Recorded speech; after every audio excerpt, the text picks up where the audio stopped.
Bonjour à tous, bienvenue au sommet On n'est pas que des parents. Je fais l'inauguration de cette deuxième journée autour de l'enfance et je suis ravie de vous retrouver.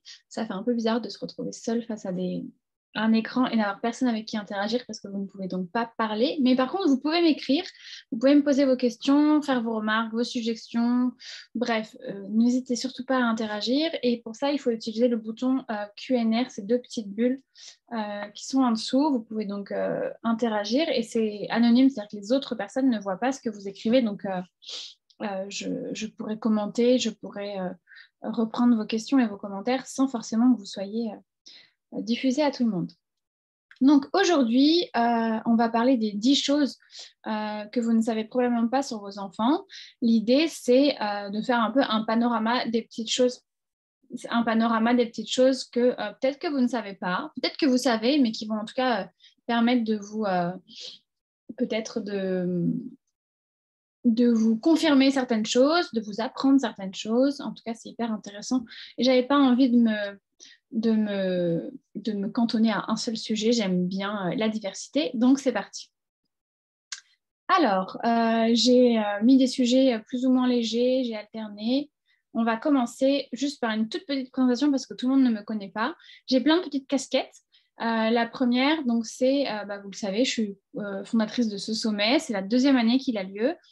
Je ne sais pas s'il aura lieu l'année prochaine, pour tout vous dire. C'est en discussion. Je suis en train de poser un peu les tenants et aboutissants de cet événement qui me prend, vous imaginez, beaucoup de temps. Donc, bref, on verra bien pour l'année prochaine. Mais en tout cas, cette année, il a lieu. Je suis la cofondatrice de Parents pour demain. C'est une application et une plateforme d'accompagnement à la parentalité, mais pour les ados, avec des contenus réalisés par des experts de chacun leur domaine. J'espère que vous voyez bien mon écran. Hein. Si jamais vous ne voyez pas, faites-moi aussi. Parce que normalement, c'est marqué que c'est bien partagé. Je fais aussi des conférences, des cercles, des ateliers pour les parents dans les mairies, dans les entreprises, moi toute seule aussi sur Internet. Et je suis en train de développer la partie autour de la formation et l'animation de conférences en entreprise parce que je pense vraiment, et c'est pour ça qu'il y avait une journée dédiée aux salariés, qu'on a un gros rôle à jouer pour que les entreprises bougent sur les sujets de la parentalité. Rentrons dans le vif du sujet. Tout d'abord, le cerveau de votre enfant. On va faire une petite parenthèse parce que ça pose quand même les bases, je trouve, de ce qu'on peut attendre de nos enfants. Et j'ai le nez qui me gratte, je suis désolée. De ce qu'on peut attendre pour nos enfants. Et quand on comprend le cerveau de son enfant, pour moi, ça nous permet de changer un peu de lunettes par rapport au comportement qu'il peut avoir. Le cerveau de l'enfant, c'est hyper immature. Donc, je vais enlever mon attel parce que je vais avoir besoin de ma main. C'est très immature. Et en fait, on représente souvent, vous avez peut-être déjà vu la vidéo, le cerveau dans la main d'une personne. On a 3 grandes zones principales. La zone qui est en bas du cerveau, donc si je prends ma tête, c'est celle qui est là en dessous. C'est le cerveau reptilien, c'est vraiment celui qui est le plus développé quand il naît. Et c'est celui qui a les réflexes de survie. Donc j'attaque, je fuis, je me fige en cas de problème. Et c'est un peu grâce à lui, c'est surtout grâce à lui qu'on est encore en vie, puisque c'est lui qui nous a protégés. La partie centrale du cerveau, il y a l'amygdale. C'est pour ça qu'il y a mon pouce à l'intérieur. Je ne le mets pas vraiment caché parce que j'ai mal au pouce, justement. Mais en tout cas, l'amygdale, c'est un peu, vous voyez, quand vous avez un portail avec un gyrophare, lui, c'est le gyrophare sur le portail. Donc, quand il y a une émotion, c'est lui qui s'excite, c'est lui qui s'active. Et lui, il est bien caché au fond du cerveau, derrière une troisième partie. Donc là, c'est mes doigts. Et c'est la partie qui est derrière mon front. C'est la partie du cortex orbitofrontal. On appelle ça aussi le coffre. Ou néocortex. Enfin, il y a plusieurs petits morceaux, plusieurs noms, mais voilà. L'important, c'est de savoir que c'est, en gros, le néocortex. C'est le cerveau dit intelligent. Et ce cerveau-là, il est mature à 25 ou 30, entre 25 et 30 ans. Si vous êtes une femme ou un homme, c'est différent. Donc, un enfant de 3 ans a un cortex orbitofrontal vraiment, vraiment, vraiment très immature. Il est loin des 25 ans, hein, vous vous rendez compte. Et donc, qu'est-ce qui se passe? Qu'est-ce qui se passe quand un enfant est submergé par une émotion, que ce soit la peur, la colère, la tristesse ou même la joie? En fait, il a son cerveau, là, qui est le cerveau, comme on disait, intelligent, qui se déconnecte. Donc, c'est pour ça que je vous ai mis une petite télé, ça n'a rien à voir avec les écrans. C'est juste qu'en fait, c'est comme si vous demandiez à votre télé de s'allumer en appuyant très fort sur la télécommande alors que vous avez débranché la prise. Son cerveau, il est comme ça, ce que je veux dire, on le représente souvent dans la main. Votre enfant fait une colère, Ça arrive autour de 2 ans, donc toutes les futures mamans, vous avez un peu le temps, mais vous verrez, ça arrive très vite. On commence à 18 mois, mais c'est la période, le fameux fucking terrible 2. Après, il y a le fucking 4. Enfin bref, en tout cas, jusqu'à 7 ans, vous allez en baver. Voilà, c'est un peu relou, mais on s'y fait. Hein, et puis, plus on va les accompagner, mieux ça va aller. Et donc, le cerveau de l'enfant, il va s'ouvrir comme ça. Et en fait, son cerveau intelligent, le peu de cerveau intelligent qu'il a, qui est mature à ce jour-là, eh bien, en fait, il n'est plus connecté au cerveau reptilien et au cerveau émotionnel.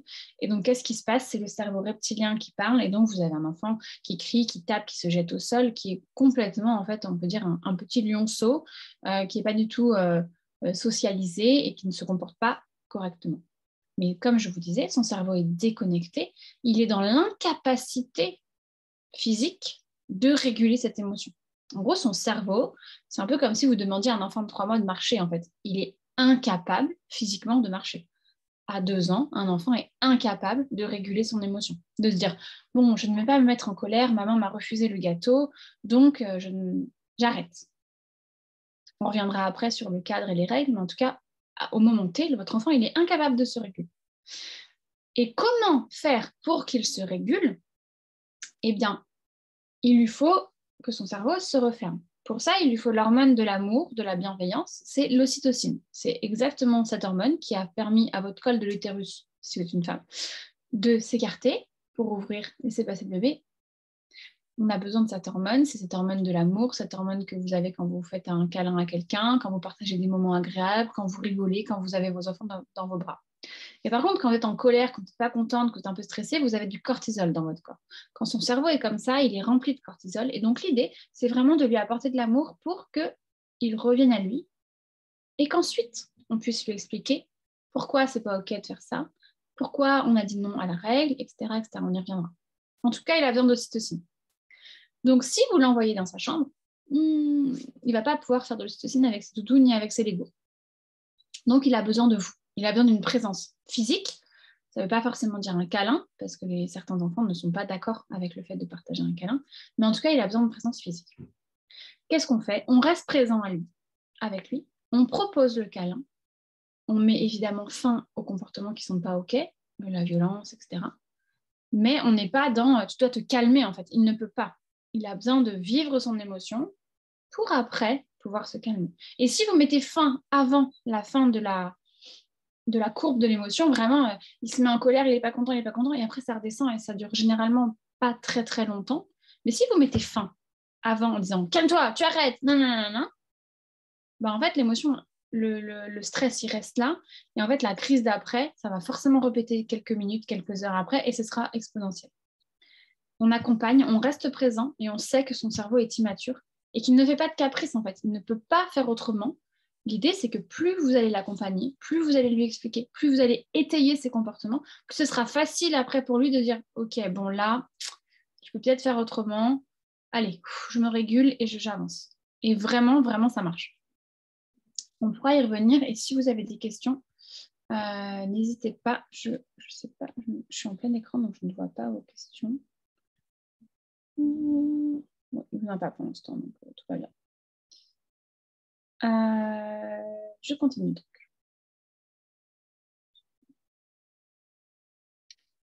Ensuite, je voulais vous parler de la prise de risque, du fait que votre enfant monte sur la table basse, monte debout sur une chaise haute, monte le toboggan à l'envers. Parce que vous le savez, il y a un code de la route du toboggan. Si vous ne le connaissez pas, je pourrais vous l'envoyer. Non, c'était une blague. L'idée, c'est que votre enfant a besoin de prendre des risques, et c'est ce que j'ai écrit dans le slide, pour développer ses compétences motrices et aussi pour développer sa confiance et son autonomie. En gros, il doit se rendre compte que physiquement, il est capable de grimper sur ce petit muret. Physiquement, il est capable de marcher sur ce trottoir. Physiquement, il est capable de marcher sur ce truc. Physiquement, il est capable de monter sur cette chaise. Et en fait, il en a besoin. C'est un sentiment de découverte. Et on pourra parler d'attachement tout à l'heure, mais l'enfant a besoin d'explorer et donc de grimper. Et donc, forcément, lui, il ne voit pas une table basse. Lui, il voit un objet sur lequel il y a une surface plane et sur lequel il peut grimper. Comme une scène, en fait. Pour lui, c'est pas une table basse. Et donc, forcément, un toboggan avec une pente, c'est une montagne à gravir. Et go, il monte. ça s'appelle l'affordance. En fait, leur cerveau est conditionné comme ça.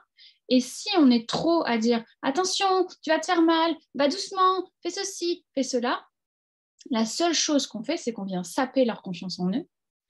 Souvent, dans la majorité des cas, ils ne risquent pas grand-chose dans l'exploration qu'ils font. Si vous êtes inquiet, mettez-vous à côté et soutenez-le de manière, sans forcément le tenir, mais soutenez-le. Je suis là, tu fais attention, sois prudent, etc. Mais essayez de lui faire confiance parce que plus un enfant va pouvoir explorer son environnement, plus un enfant va pouvoir monter sur la table. Alors, je ne parle pas forcément de la table où on mange, mais peut-être la table basse si elle est assez solide. Plus un enfant va pouvoir monter dans le toboggan à l'envers. Alors, évidemment, pas quand il y a 50 gamins au parc et que tout le monde veut descendre et qu'ils tiennent tout le monde. Ça, on peut lui dire. Alors, il n'aura pas toujours l'âge de comprendre, mais en tout cas, on peut lui dire et l'enlever du toboggan quand quelqu'un veut descendre et qu'ensuite, après, lui puisse profiter du toboggan dans l'autre sens. Mais c'est OK, en fait. Pourquoi on pourrait monter le toboggan que dans un sens ou que le descendre dans un sens? Il n'y a pas de, pour le coup, comme je disais au début, il n'y a pas de code de la route. L'idée, c'est d'entretenir ses compétences, pas de le pousser, mais de le soutenir dans son exploration. Et vraiment, vous verrez, vous avez des enfants qui ensuite ont beaucoup plus confiance en eux, en leur corps, et qui vont beaucoup plus explorer, et qui vont être donc plus autonomes aussi. Ils ne vont pas être là à chaque fois qu'ils montent sur le toboggan. Ça arrivera forcément parce que ce toboggan-là sera un peu plus grand, ou ce jour-là, ils seront un peu moins en forme, etc. Mais en tout cas, vous allez booster leur confiance en eux, et vraiment, ils sont conditionnés comme ça. L'affordance, c'est en eux, et donc eux ne voient pas une table ou un toboggan, ils voient un truc que l'on peut remonter. Si vous avez des questions, n'hésitez pas à m'interrompre. J'essaye de faire c'est des sauts, hein. Il y a vraiment des sujets vraiment totalement divers, donc n'hésitez pas à intervenir. On continue. Le fait, c'est assez lié avec le point précédent, c'est pour ça que je l'ai mis là, c'est ces phrases que l'on a tendance à dire « calme-toi, tu n'as pas mal, c'est rien, arrête de pleurer ». Au final, qu'est-ce qu'elles viennent dire à l'enfant, qu'est-ce qu'elles viennent lui signifier? C'est ce que tu es en train de dire, de vivre ou de sentir dans ton corps, c'est au final pas vraiment la vérité. Exemple aussi, je crois que j'en parle après, mais sur l'alimentation. Tu n'as pas mal. Votre enfant tombe, et quand ils viennent apprendre à marcher à 12, 13, 14 mois, jusqu'à 2 ans, ils font que ça à tomber. Hein. Ils n'arrêtent pas de tomber, et c'est tout à fait normal. Et c'est comme ça, justement, qu'ils apprennent mieux l'équilibre, mieux à marcher. Et c'est OK, en fait. Les empêcher de tomber serait une hérésie. Donc, ils vont tomber, et oui, ils vont se faire mal. Si vous lui dites « tu n'as pas mal », déjà, comment vous, en tant qu'adulte, alors que vous n'êtes pas tombé, vous pouvez savoir qu'il n'a pas mal? Ça se trouve, il a mal.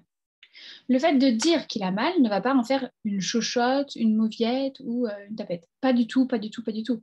Vous allez juste lui dire que, OK, il est tombé. Peut-être qu'il n'a pas vraiment mal et on est d'accord qu'il ne s'est pas ouvert la jambe en deux et que ça va. C'est juste que peut-être qu'il a eu peur.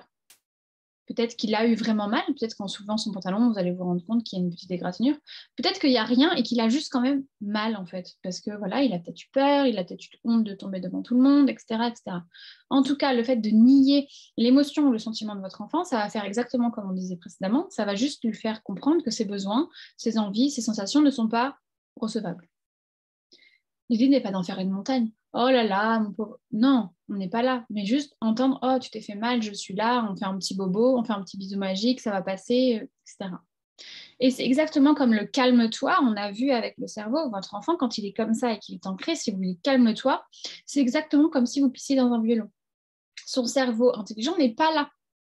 Donc il ne peut pas comprendre le calme-toi, là on est au supermarché, on est devant belle-maman et c'est pas OK que tu te comportes comme ça. Idem pour le arrête de pleurer. Et moi, pour tous ces genres de phrases, parce qu'on a tendance à le dire, on a tendance, et même moi qui suis formée, je ne suis absolument pas parfaite, très très très loin de là, on a tendance ça sort quand même, allez, calme-toi. Et en fait, quand on réagit, on fait un pas de côté, et c'est souvent ce que j'essaye de faire quand je suis dans mon plein potentiel de parent, hein, pas quand je suis épuisée, fatiguée, que j'ai mes règles et que j'ai mal dormi. Évidemment, là, c'est un peu plus compliqué, mais en tout cas, quand je suis à mon plein potentiel, j'essaye de me dire, OK, est-ce que je dirais ça à un adulte? Est-ce que vous diriez à votre copine qui arrive très énervée parce qu'elle s'est fait rentrer dedans, qu'elle a eu une mauvaise nouvelle au boulot et qu'en plus son mari l'a fait chier, calme-toi, arrête de pleurer? Est-ce que vraiment c'est des phrases qu'on dit à des adultes? Et pourquoi on s'autorise de les dire à des enfants?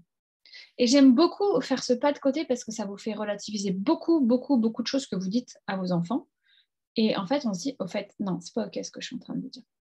c'est pas OK. Alors oui, ça peut arriver. Oui, c'est pas très grave. Non, il finira pas traumatisé ou psychopathe. On est bien d'accord. Mais si on essaye de prendre en conscience ça, on essaye d'ajuster sa posture et on va être plus soutenant. Et votre petit garçon, et je prends volontairement l'exemple du petit garçon, qui tombe, c'est OK qu'il pleure. C'est OK que vous lui fassiez un câlin et c'est OK qu'il ait mal en fait. C'est pas parce qu'il est un petit garçon qu'il doit forcément se lever et avancer. On en parlait hier, j'ai enregistré la conférence avec l'EDEC qui nous a fait une grosse étude autour du congé paternité et des représentations de pourquoi les pères les prennent ou les prennent pas. Et vraiment, il y a un sujet autour de l'égalité homme-femme. On ne fera pas changer dans les sociétés les mecs qui ont 45, 50, 60 et qui font que le patriarcat est là. Je pense sincèrement que ça ne changera pas avec eux. Par contre, je suis absolument convaincue que ça changera avec nos enfants. Déjà, on voit dans l'étude, et si vous avez pris le pack complet, vous aurez la chance de voir cette conférence, on voit dans l'étude que plus les parents sont jeunes, enfin plus les papas, parce que là c'est vraiment sur les papas, sont jeunes, plus ils prennent leur congé paternité. Donc déjà, on voit qu'il y a quand même un petit mouvement et qu'on va de l'avant. Mais si nous, en tant que parents, on n'applique pas ça et on n'est pas dans l'exemplarité avec nos propres enfants, et je pense notamment à nos garçons, en fait, ça ne pourra pas changer et le monde va changer grâce à eux. Donc, si votre garçon, il n'a pas le droit d'avoir mal, il n'a pas le droit de tomber, il n'a pas le droit de pleurer, il n'a pas le droit de s'occuper des couches d'un bébé, il n'a pas le droit d'avoir un poupon en son anniversaire, ça ne pourra pas changer demain, en fait.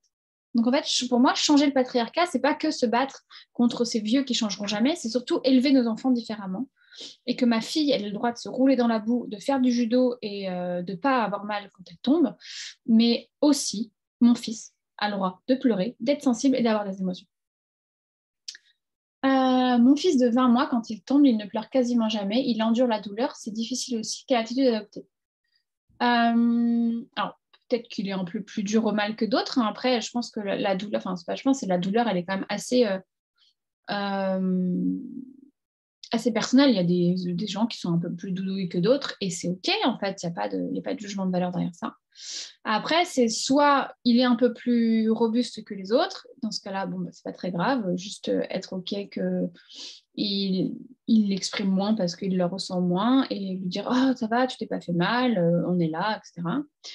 Soit c'est parce qu'avant, vous aviez peut-être un comportement différent et pas eu cette prise de conscience, et c'est pas très grave, hein, personne n'est mort, comme on disait, mais en tout cas, peut-être qu'aujourd'hui, vous avez envie d'ajuster.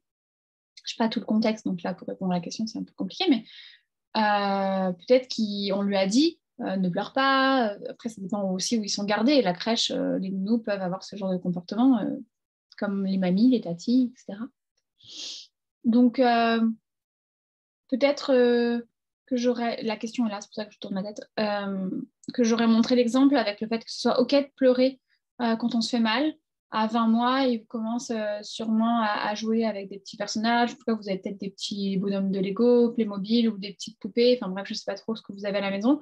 Ça peut aussi être lui montrer que quand un personnage se fait mal en racontant une histoire, il pleure et il est triste.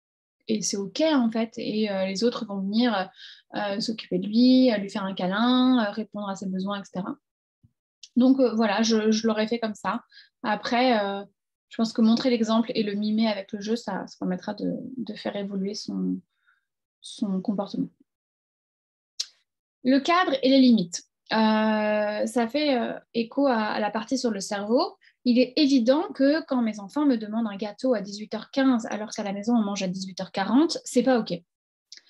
C'est pas OK de manger un gâteau à n'importe quelle heure, c'est pas OK de manger un bonbon n'importe quand, n'importe quelle heure, ni d'en manger dans n'importe quelle quantité, c'est pas OK de ne pas s'attacher en voiture, c'est pas OK de se détacher quand tu veux. Il y a des règles en fait. Et l'éducation positive, c'est évidemment des règles.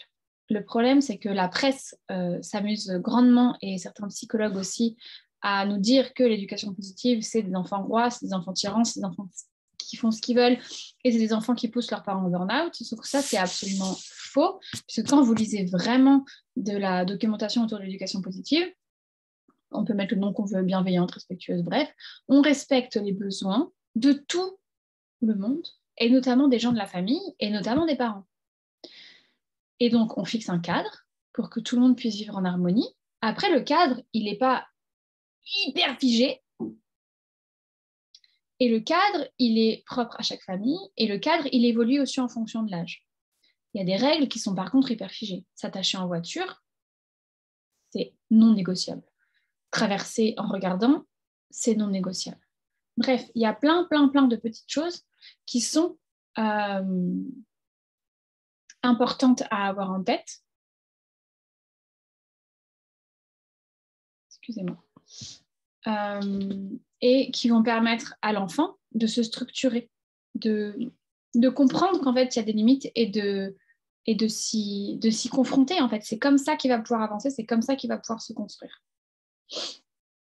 Qu'est-ce que je disais d'autre ? Et donc, dire que la parentalité positive, c'est ne pas avoir de règles et laisser tout faire, c'est évidemment tout l'inverse. Et c'est évidemment n'avoir rien compris, parce que la parentalité positive demande beaucoup plus de ressources aux parents, parce qu'en fait, souvent, on n'a pas été élevé comme ça, dans la grande majorité des cas. Et donc, on vient un peu réécrire les schémas qui sont en nous, et c'est hyper compliqué. Enfin, personnellement, j'ai eu une enfance assez complexe. Forcément, ne pas hurler, ne pas taper, ne pas péter un câble toutes les 2 minutes, ça a été un super gros travail sur moi. Et même encore au quotidien, je travaille en fait. C'est pas encore parfait et c'est pas encore l'idéal, mais je pense qu'on ne l'atteindra jamais. Mais on part aussi d'un point différent en fonction de l'éducation qu'on a reçue. Si vous avez reçu une éducation hyper bienveillante, qu'on vous a accompagné dans vos émotions, qu'on a été là pour vous, qu'on n'a pas été violent, bah forcément, c'est un peu plus facile pour vous, entre guillemets, d'avoir ce genre de comportement avec vos enfants. Si vous avez été tapé, violenté physiquement et psychiquement, forcément, il y a des choses ancrées, des schémas en vous qui sont beaucoup plus durs à déraciner. Donc, on ne part pas tous du même niveau et donc, on ne peut pas atteindre tous le même niveau, en tout cas pas au même rythme. Mais c'est important de dire que l'éducation positive, ça ne veut pas dire laisser tout faire aux enfants, bien au contraire. Par contre, le point qui diffère, et c'est là que certains psychologues type Caroline Goldman, je pense qu'elle n'a pas tout compris ou alors elle ne sait pas bien lire, c'est en fait, je dis non à mon enfant par rapport à un bonbon, un trottoir, une ceinture, bref, on s'en fiche en fait du sujet. Si le cadre il a été posé et qu'il a du sens, bah, il est posé. Par contre, s'il n'est pas content, mon enfant, s'il me montre que ça le met en colère, s'il est frustré, c'est pas bah, je m'en fiche, c'est comme ça. C'est ce qu'on disait avant, c'est on accompagne l'émotion. Et se mettre à sa hauteur et lui dire je comprends que tu avais envie de ça. Je comprends que ce soit un peu relou de s'attacher en voiture et d'avoir la ceinture sur soi. Je comprends qu'on a envie de courir au milieu de la route avec son vélo alors qu'on est obligé de se cantonner sur notre petite... Je comprends. Mais malheureusement, la règle, c'est comme ça. Et entendre le besoin et l'émotion de son enfant ne veut pas dire qu'on vient céder sur la règle. Et c'est ça qui est vraiment différent dans l'éducation positive, c'est qu'il y a des règles, comme dans toute éducation, même dans l'éducation, sauf que on vient comprendre, accompagner et donner du sens. Et c'est vraiment fondamentalement très différent pour les enfants.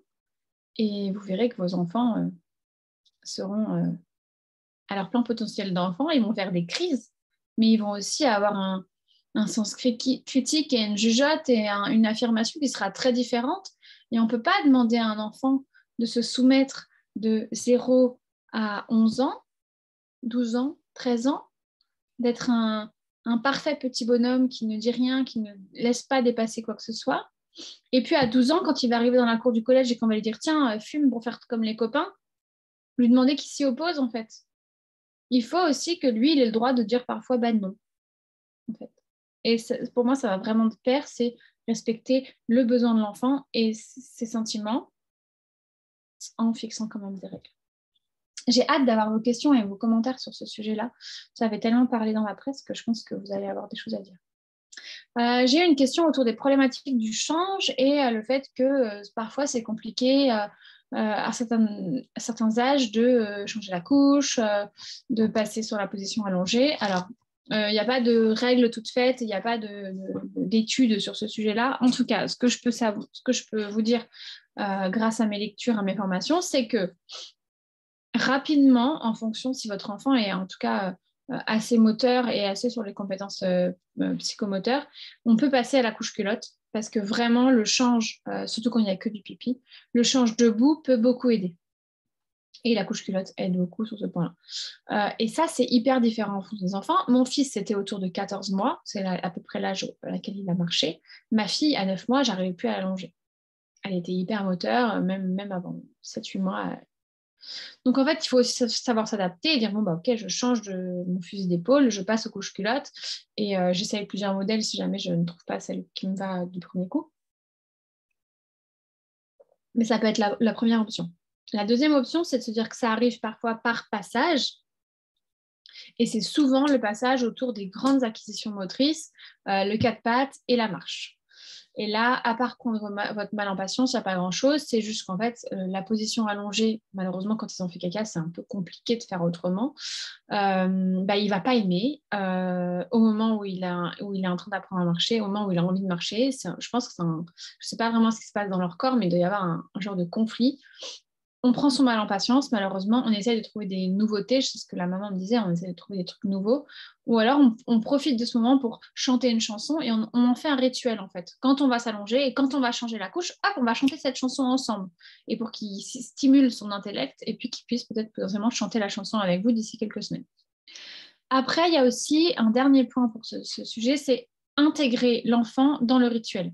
Ah, on va aller changer la couche. De quoi on a besoin? Ah, va chercher des cotons, va prendre ta couche, et il faut aussi qu'on prenne un nouveau body, essayer de mettre ça à sa disposition, et comme ça, après, hop, on se met sur le tapis et on change vite la couche. Et en fait, le fait qu'il soit intégré, c'est un peu comme quand vous dites à vos enfants pendant les courses, ah, tu vas devoir aller chercher 3 pommes rouges, etc. Ça va les mobiliser et ça va éviter qu'ils partent en live. Donc, je pense que ça peut être aussi une idée de l'intégrer dans le rituel du change. Et voilà, je pense que j'ai donné quelques idées, en tout cas, pour avancer sur ce sujet-là. Siège auto et hiver. Alors, je sais qu'on est au printemps et qu'on va quand même vers le moins de manteaux possible, mais je sais que j'ai des futures mamans et je pense que c'est pas anodin ce que je vais dire. Je vois mais tellement souvent de bébés dans les voitures avec leur combi, les combis, les pilotes là, ou avec leur manteau. Il faut savoir qu'un bébé ou un enfant ou un adulte qui a son manteau en voiture, c'est 40% d'efficacité de ceinture en moins. Je pense que je n'ai pas besoin de dire beaucoup plus de choses. En voiture, on enlève son manteau, on enlève sa combi pilote, on enlève sa doudoune, on enlève. Alors, comment on fait? J'ai une question, je vais y revenir. Je vais juste finir parce que ce sujet est assez court sur le siège auto. Comment on fait? Quand il fait très froid, moi j'ai des couvertures qui sont dans ma voiture et donc j'enlève les manteaux de mes enfants et je les emmitoufle sous des couvertures après les avoir attachés. C'est-à-dire qu'ils sont en pull, ils ont la ceinture ou le harnais en fonction du siège qu'ils ont et au-dessus une couverture. Il y a aussi l'idée on peut aller faire chauffer la voiture quelques minutes avant. Et puis, on peut avoir froid 5 minutes. Enfin, on ne tombe pas malade à cause du froid. C'est d'autres choses. Donc, même s'ils ont froid 5 minutes dans la voiture, le temps que ça se réchauffe, c'est pas très, très grave. Donc, quand il fait moins 12, évidemment, on a une couverture, on est bien d'accord. Pour les bébés, ça peut aussi être, vous prenez justement cette couverture, vous la faites un peu chauffer sur le radiateur avant de partir, ou vous la mettez dans la maison pour qu'elle ait la température de la maison, et quand vous sortez et vous installez votre bébé dans la voiture, hop, après vous l'emmitouflez dans la couverture. Il y a aussi pas mal de marques maintenant qui font des genres de nids d'ange, où vous avez passé les sangles du siège auto dedans. Donc, en fait, la couverture est au fond du siège, dans son dos du bébé. Vous mettez votre bébé, vous l'attachez et après, vous refermez le steak le bébé comme un petit wrap. Voilà. Et en fait, ça, c'est hyper pratique pour pas qu'ils aient froid. En tout cas, on ne met pas un bébé attaché, un enfant attaché ou un adulte attaché avec un manteau. C'est contre-productif. Et ça va à l'encontre de ce que vous avez envie de faire avec votre enfant, c'est-à-dire le protéger d'un accident. Dernier point, pour choisir son siège auto, on ne va pas chez Aubert, on ne le commande pas en ligne. Enfin, si on peut le commander en ligne, mais pas comme ça. On va sur le site Securange, c'est la référence sur ce sujet-là. Et elle a des listes à jour. Elle fait des études indépendantes de crash test. Elle vérifie tout et vous vous rendrez compte que les sièges auto les plus chers de chez Aubert ne sont pas forcément les plus qualis au niveau crash test. Donc, on regarde bien ça. Il y a plein de critères. Il y a les critères financiers et il y a les critères de taille. Est-ce qu'ils vont durer longtemps par rapport à la taille de l'enfant? Bref, Securange, c'est la référence et au moins, vous êtes tranquille sur le siège auto que vous allez acheter. Alors, on a une question. J'ai appliqué l'éducation positive jusque-là et tout s'est bien passé. Ma fille a maintenant 4 ans et nous avons de terribles crises, beaucoup plus qu'à 2 ans. Elle négocie tout, ne sait pas gérer ses émotions, se met en colère très très vite. Nos explications ne marchent plus. En tout cas, ça ne permet pas aux crises de stopper, cela recommence tous les jours. Comment faire? Ah, vaste question. Alors, il y a quand même un retour, hein, je disais, des crises autour de 4 ans. Et il n'y a pas il y aura plus de crises à 2 ans qu'à 4 ans. Ça dépend des enfants, ça dépend du contexte, ça dépend de plein de choses. Je ne peux pas vous donner la solution pour cette petite fille-là en live, mais tout ce que j'explorerai, c'est que les règles que vous avez mises en place aient du sens et qu'en plus, elles étaient bien expliquées. Et on n'explique pas une règle à un enfant quand il est en train de la transgresser ou quand il est en colère ou quand il ne va pas bien. On explique les règles quand tout va bien, le samedi matin, quand on vient de se réveiller, qu'on a pris notre petit-déj et qu'on est à notre plein potentiel, tout le monde. Deuxièmement, autour de la négociation, bah c'est bien, peut-être qu'elle finira commerciale et qu'elle aura un super poste. Je blague, mais vraiment, c'est intéressant aussi d'avoir des enfants qui négocient. Ça ne veut pas dire que la règle, elle va changer. Ça veut dire qu'on peut aussi entendre qu'il y a des choses qu'on peut faire bouger parce que peut-être que ce qu'elle va vous dire, c'est pertinent, même si elle a que 4 ans. Elle ne sait pas gérer ses émotions. C'est normal. Elle n'a que 4 ans et comme je vous disais, son cerveau sera mature autour de 25, donc elle a encore du boulot. Par contre, on peut l'accompagner et là, il y a plein d'outils qu'on peut mettre en place. Il y a plein de bouquins maintenant sur les émotions. Alors, il faut savoir les choisir, mais il y en a plein. On peut parler des émotions, on peut parler de ses propres émotions. On peut aussi regarder dans un autre point, c'est comment vous vous mettez en colère. Vous, ses parents, je ne sais pas si vous êtes toute seule ou j'ai l'impression que c'est une maman, je ne sais pas. Non, je ne suis même pas sûre que vous soyez une maman, c'est un papa. Bref. En tout cas, vous, en tant que parent, comment vous vous mettez en colère?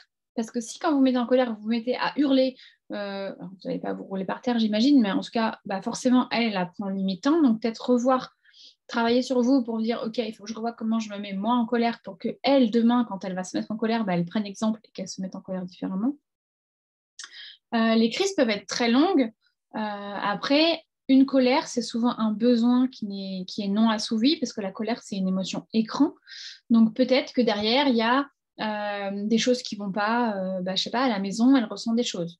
Peut-être qu'elle sent que papa ne va pas très bien en ce moment et donc elle est un peu le catalyseur de son émotion. Peut-être qu'à l'école, c'est compliqué et que c'est avec vous, elle lâche tout, ce qui est un peu normal. Peut-être qu'elle est dans une période où elle a une grande acquisition, par exemple au niveau du langage ou de l'écriture, et donc forcément ça fait un peu beaucoup, elle a du mal à gérer. Peut-être qu'elle est fatiguée, peut-être que ces crises arrivent le soir et qu'elle est très fatiguée. Peut-être que ces crises arrivent après l'école parce qu'elle a été trop stimulée, trop cadrée, trop voilà. L'école maternelle c'est quand même très engageant pour les enfants et que elle a besoin de changer le rituel quand vous rentrez à la maison. Et donc peut-être qu'il faut allumer la musique très fort quand vous rentrez, danser comme des folles, faire des batailles de coussins sur le lit, et après qu'on puisse avoir un temps calme et qu'on puisse revenir au calme. Peut-être que c'est avant le repas, parce que vous mangez à 19h et que finalement, elle, à 18h30, elle a faim. Et on sait que la faim, les enfants, ils ne savent pas gérer. La majorité des enfants ne savent pas gérer et que c'est leur cerveau qui disjoncte. Il y a plein de choses. Ce que vous pouvez faire, c'est déjà, reposer les règles quand tout va bien. Lui réexpliquer les choses qu'elle vient négocier, transiger, etc. Que ce cadre, il soit, je disais, le cadre, il est flexible. On n'est évidemment pas des parents, c'est comme ça, patron. Mais en tout cas, il y a un cadre. Et le cadre, il est ferme. Il n'y a pas de le samedi, c'est oui, le dimanche, c'est non, le lundi matin, c'est oui, le mardi, c'est peut-être. Non, le cadre, il est ferme. Que papa et maman s'accordent, enfin, que les deux parents s'accordent sur ce cadre. Et en plus, on peut très bien revoir, essayer de regarder quand est-ce que ces crises arrivent. Parce que souvent, elles arrivent pour la même raison. Est-ce qu'elle est trop fatiguée? Ah, bah oui, vous avez tout dit. Arrivée d'une petite sœur très bientôt. Ça vient sûrement chambouler beaucoup de choses pour elle. Il y a un super livre d'Héloïse Junet qui s'appelle Mon immense petite sœur, qui peut vraiment vous aiguiller pour accompagner qu'est-ce que vous pouvez lui dire. Et vous pouvez aussi regarder quand est-ce que ces crises arrivent. Vous prenez un petit papier que vous laissez dans la cuisine et vous notez à chaque fois qu'elle fait une crise, qu'est-ce qui s'est passé juste avant? Quelle heure il était? Qu'est-ce qui s'est passé? Enfin, qu'est-ce qui s'est passé? Et peut-être que vous allez voir des corrélations. Est-ce que c'est à chaque fois que vous la mettez à la garderie qu'il y a plus de crises? Est-ce que c'est à chaque fois que vous mangez un peu plus tard qu'il y a plus de crises? Et je suis sûre qu'il y a des choses aussi que vous pourrez améliorer sur cette partie. Bon, Je pense qu'on a assez passé de temps sur celle-ci. Et j'ai une autre conférence à 12h30. Et je ne vais quand même pas déborder sur la conférence. Ça la foutrait mal pour l'organisatrice. Point numéro 7. On prend soin de soi. Ça, c'est aussi un des leurres de l'éducation positive. C'est je donne tout à mes enfants. Je m'oublie. Dans les clichés, je ne me maquille plus, je ne m'habille plus, je suis en jogging. Et en fait, je ne fais plus rien, je suis juste l'ombre de mes enfants. Ça, c'est l'éducation positive, je leur donne tout. En fait, non. Non, pas du tout, vous avez tout faux, vous n'avez rien compris. Vous avez le droit d'être en jogging, évidemment. Vous n'avez pas vu mon pantalon, mais peut-être que je suis aussi en jogging, même si j'ai mis un haut un peu sympa.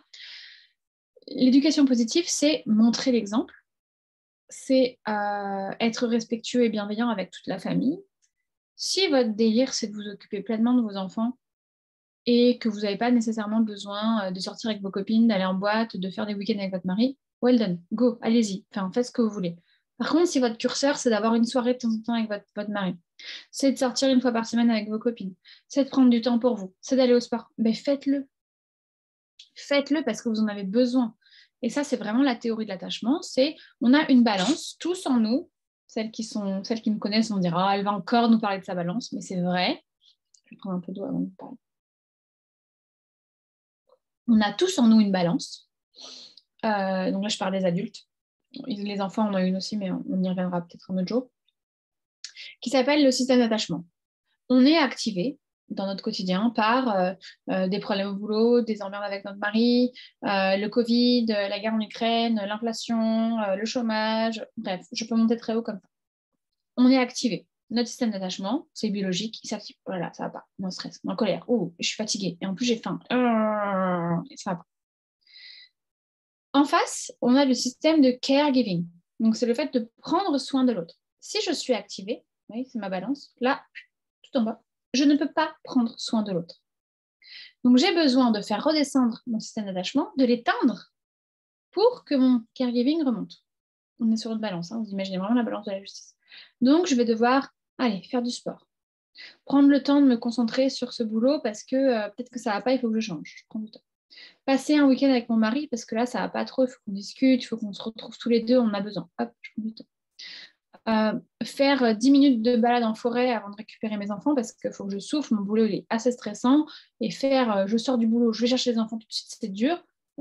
Et en fait, on a besoin de tout ça pour être notre plein potentiel et s'occuper de nos enfants.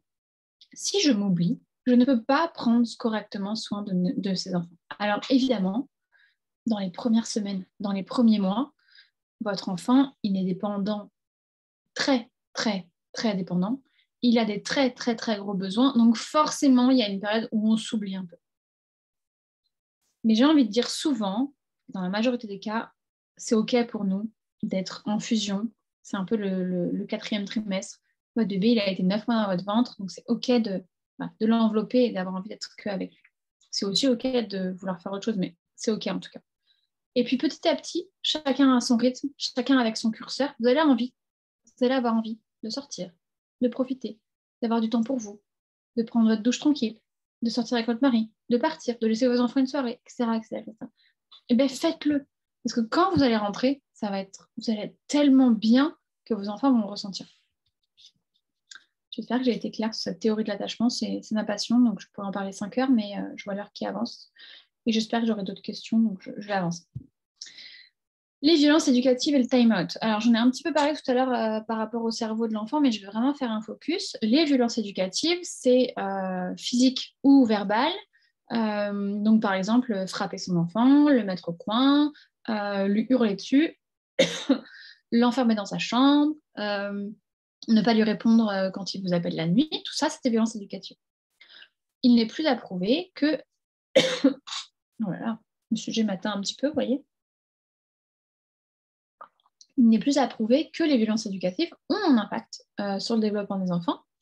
Alors évidemment, hurler de temps en temps parce qu'on pète un câble, parce qu'on est fatigué, ne traumatisera pas aux enfants, on est bien d'accord.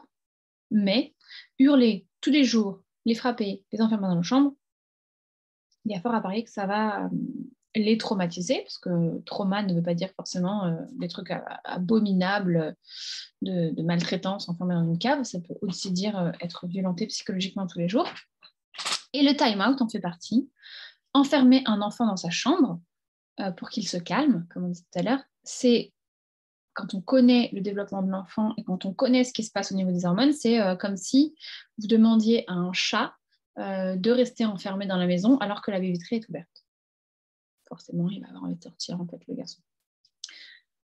Le time-out, c'est donc, comme on disait, le fait d'enfermer son enfant. Quand votre enfant est en crise, en colère, son cerveau est ouvert et comme je vous l'ai dit, il est plein de cortisol, plein d'hormones du stress, donc il a besoin de l'hormone de l'amour pour se refermer. L'hormone de l'amour, c'est les humains, majoritairement, qui les transmettent, qui les donnent, qui les contaminent, qui les font se développer. Donc, s'il est enfermé dans sa chambre, comme dit, il n'y aura pas ça. Il va juste apprendre que la colère, c'est pas OK, c'est non recevable et qu'on ne peut pas se mettre en colère. Et vous avez des enfants qui donc ensuite ne peuvent pas se mettre en colère, ne peuvent pas s'opposer, etc. Alors j'ai envie de dire, c'est beaucoup plus facile d'élever son enfant en lui mettant des claques, en le mettant en coin et en l'enfermant dans sa chambre. Ça va filer droit, vraiment. Après, quand on voit ce qui se passe aujourd'hui dans notre société, notamment comment se comportent les hommes envers les femmes, comment se comporte le monde envers les autres humains, on se dit que peut-être, ce serait mieux de faire autrement. Donc le time-out, c'est pas OK.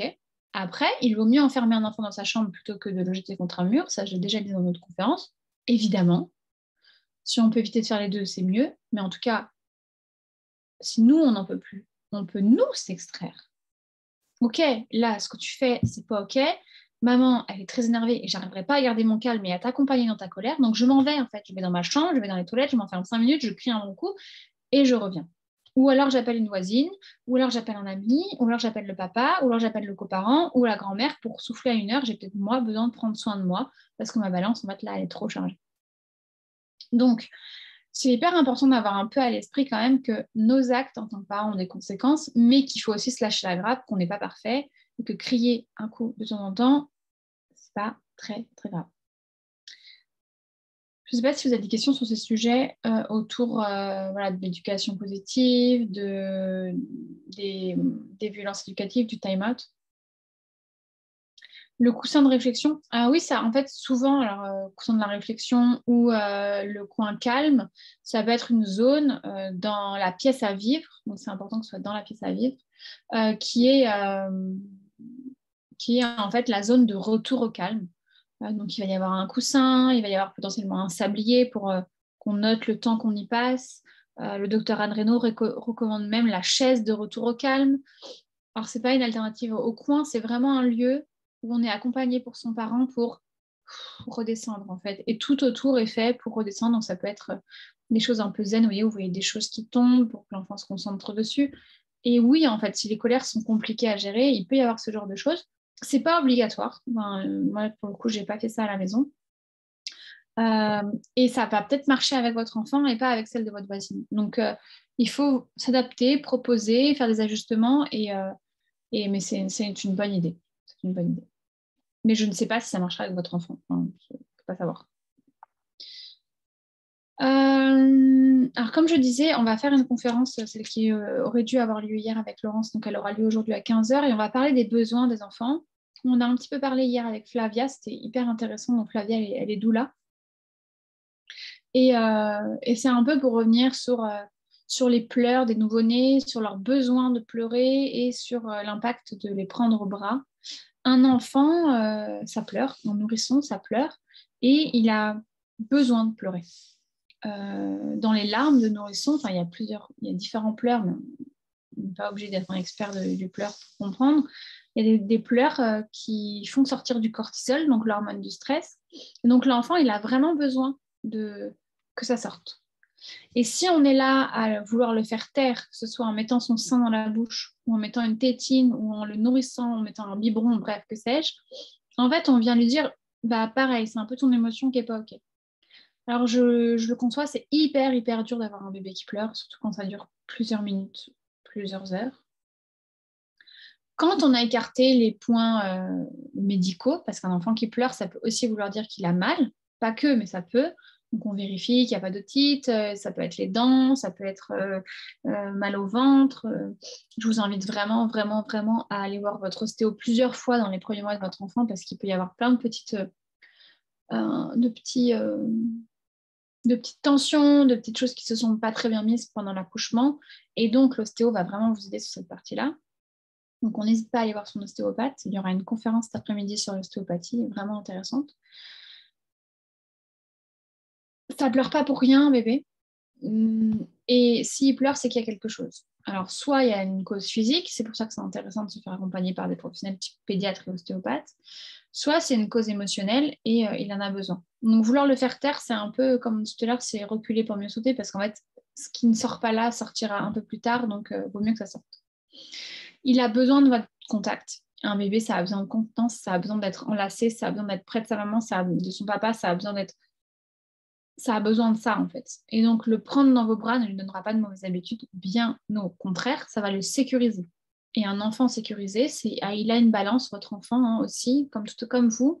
C'est pas la même parce que lui n'a pas besoin de prendre soin de l'autre, mais en tout cas, il a aussi une balance, c'est la théorie de l'attachement.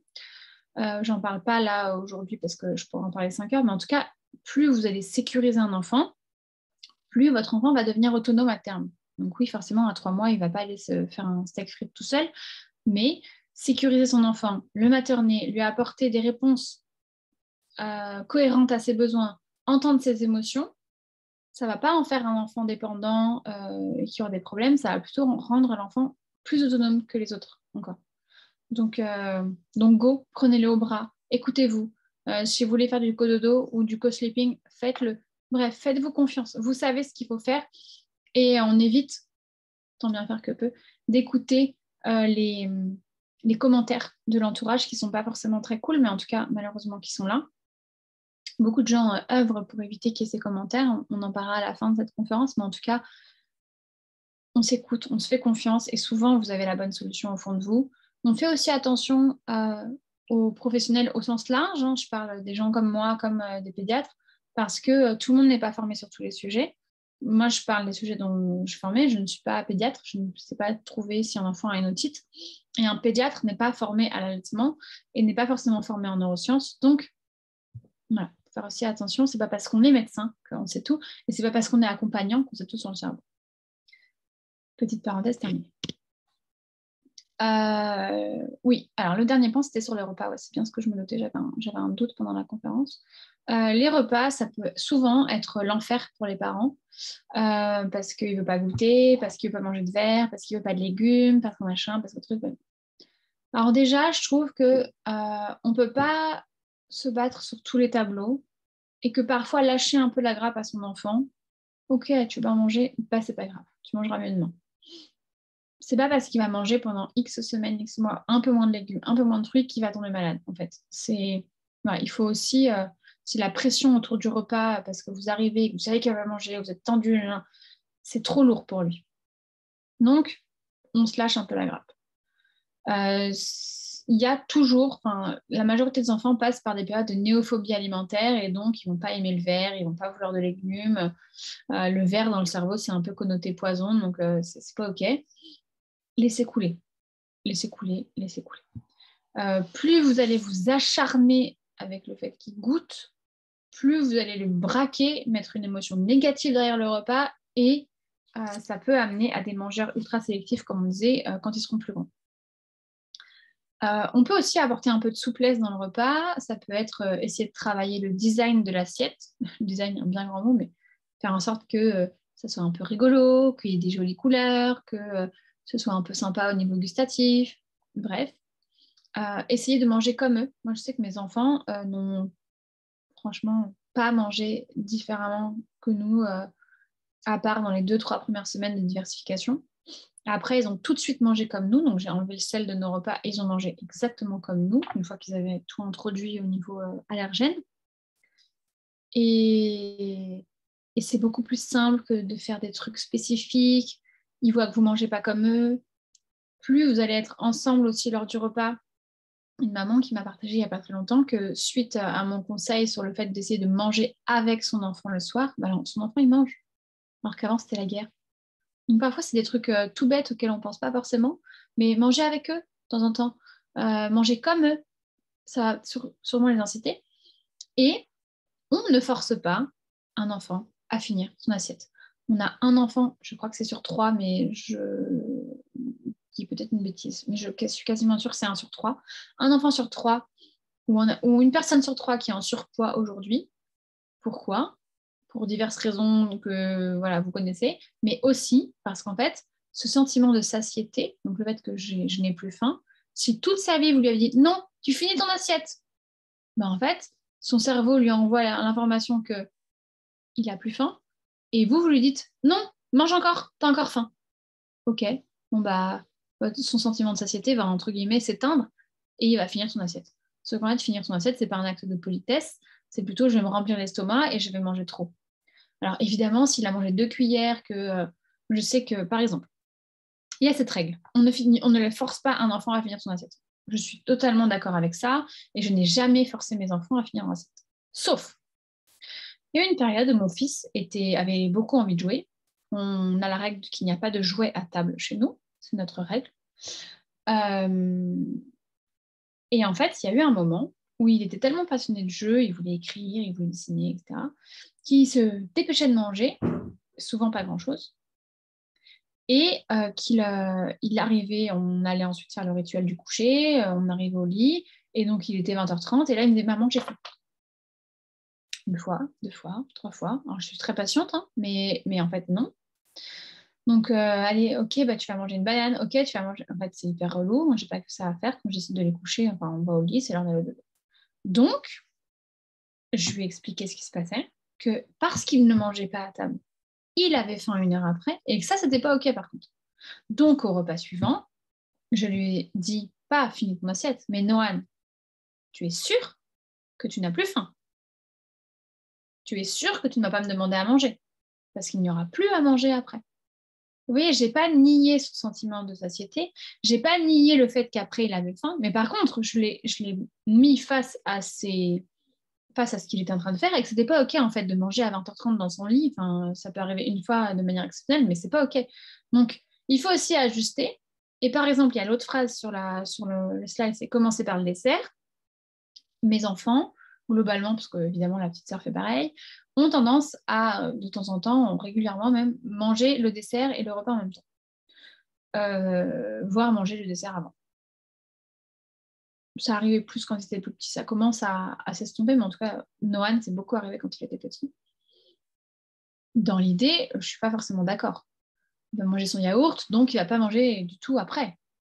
Ou il va manger ses fruits, et donc après, il ne va rien manger. Donc non, j'aurais envie de dire, je ne suis pas d'accord. Sauf qu'en fait, une fois, je lui ai dit, ok, on teste.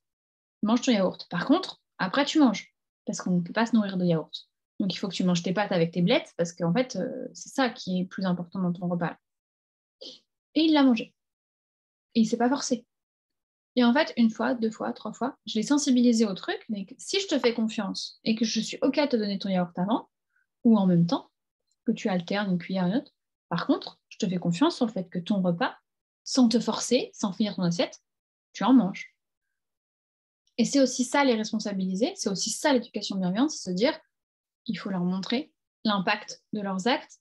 Et si par contre, 1 fois ou 2, il me fait le coup de je mange le yaourt et je veux plus manger, eh ben on enlèvera cette règle. Donc je ne laisse pas tout faire à mes enfants, mais en même temps, j'écoute leurs besoins. Il est 24, j'ai 2 minutes pour répondre à des questions. Sinon, on verra ça en live sur Instagram s'il y a besoin de plus. Je vous remercie pour votre attention. Cette présentation est terminée. Ça a été un pêle-mêle, mais j'espère que ça a répondu à certaines de vos questions. Si vous avez des questions, il vous reste quelques minutes avant que j'ouvre la conférence. Dans 5 minutes, on sera en live avec Sandra Lodo, qui est éducatrice de jeunes enfants, qui est aussi formatrice. Elle a un centre de formation qui s'appelle Akilisu, donc elle forme des crèches, des pros à tout un tas de sujets. Et on va parler du jeu libre. Alors j'imagine que beaucoup d'entre vous ne savent pas ce que c'est. Si vous avez regardé mes listes du Père Noël sur mon blog, donc c'est lucilleparentalité.fr. J'ai fait des listes à Noël qui peuvent servir pour les anniversaires, qui peuvent servir pour n'importe quel moment de la vie, classées par âge, et vous verrez qu'il y a beaucoup de jeux libres parce que je suis une adepte. Merci Elodie pour ton message.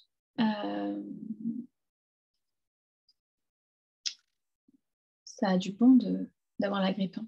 Je sais qu'Élodie est une fidèle et qu'elle est malade. Donc au final, elle profite du sommeil. Je pense qu'elle a un peu fait exprès. Merci beaucoup. Je vous dis à très très bientôt. Si vous avez des questions, ce que je vais faire, c'est que je vais mettre une boîte à questions sur Instagram. Comme ça, vous pourrez aller directement me poser vos questions. Et sinon, vous venez en MP me poser vos questions et je ferai un petit live s'il y en a plusieurs. Je vous souhaite une très belle journée et à tout de suite.